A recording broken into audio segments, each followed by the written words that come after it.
ও দাদা, এই আপনাদের এই হাসপাতালে কি ডাক্তার আছে? আমার জেঠা খুবই অসুস্থ। নাম কি? আমার জেঠার নাম দীনবন্ধু শীল।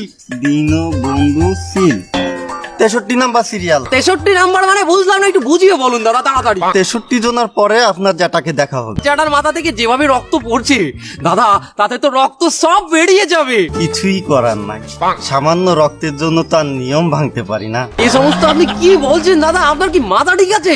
এমার্জেন্সি রোগী হিসাবে তার সিরিয়ালটা কি একটু সামনে এগোনো যায় না দাদা? একটু দেখুন না।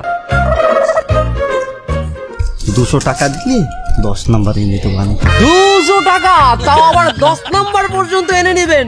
আচ্ছা দাদা, ওই 10 নাম্বার পর্যন্ত সিরিয়াল পার হতে কত সময় লাগবে? তা 1 ঘন্টা লাগবে। 1 ঘন্টা? ততক্ষণে তো আমার জ্যাঠা মশাই মৌড়ে একেবারে শুকিয়ে কাঠ হয়ে যাবে, রক্ত শূন্য হয়ে যাবে দাদা। 200 টাকাই আপনাকে দেবো, আপনি একটু 1 নাম্বারে আনার ব্যবস্থা করুন। 1000 টাকা দিলে 1 নম্বর দিয়ে দেবো। ও জ্যাঠা, তুই আমার একটা ফার্মেসিতে নিয়ে চল ব্যান্ডেজ করতে, আমার রক্ত পড়ে যাচ্ছে সব। হাসপাতাল খুলেছে না জানো, দালালি সেন্টার খুলে বসেছে। মানুষের উপকার করলে দালালি হয়ে যায় শালারা। এই টাকা কি আমি একা খাবো? হাসপাতালের প্রতি পয়েন্টে দিতে হয় এই টাকা। দিতে দিতে আমার পকেটে থাকে মাত্র 10 টাকা।